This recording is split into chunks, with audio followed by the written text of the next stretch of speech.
மீனராசி என்பவர்களுக்கு 12ஆம் இடத்துலேருந்து ராசிக்குள்ளே சனி வரார். இது ஜென்ம சனி காலம் அப்படின்னு நம்ம சொல்லுவோம். ஜென்ம சனிக்கு நல்ல பலன்களாக சொல்கிறதுக்கு எதுவும் இல்லை. அப்போ கொஞ்சம் கஷ்டம்தான் பட போகிறாங்க மீனராசியில் இருக்கக்கூடியவங்க.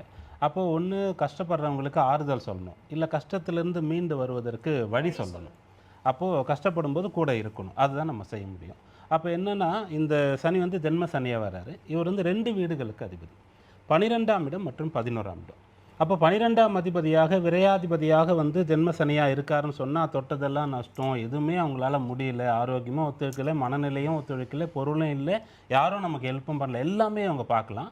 ஆனால் 11ஆம் அதிபதியாகவும் அவர் வரார். அப்போது இவங்களுக்கு சொல்லக்கூடிய ஒரு நம்பிக்கையான ஒரு விஷயம் என்னென்னா, உங்களை நீங்களே பார்த்து கொள்ளலாம். உங்களுடைய எல்லா பிரச்சனைகளுக்கும் நீங்களே தீர்வை கண்டுபிடிக்கலாம். யாரையுமே நம்ப வேண்டாம், எதிர்பார்க்க வேண்டாம், காத்துட்ருக்க வேண்டாம், மேலும் பிரச்சனை தான். அப்போ 11ஆம் அதிபதி அப்படின்ற முறையில் அவர் அந்த 12ஆம் இடத்திற்கான ஒரு காம்பன்சேஷனையும் பண்ணிடுவார். உங்களுக்கு ஒரு கஷ்டம் வந்துட்டுனா அதுக்கு ஒரு லாபம் அந்த கஷ்டம் சரியாகும் அப்படின்ற மாதிரி நம்பிக்கையோடு இந்த சனிப்பெயர்ச்சியை நீங்கள் எதிர்கொள்ளலாம்.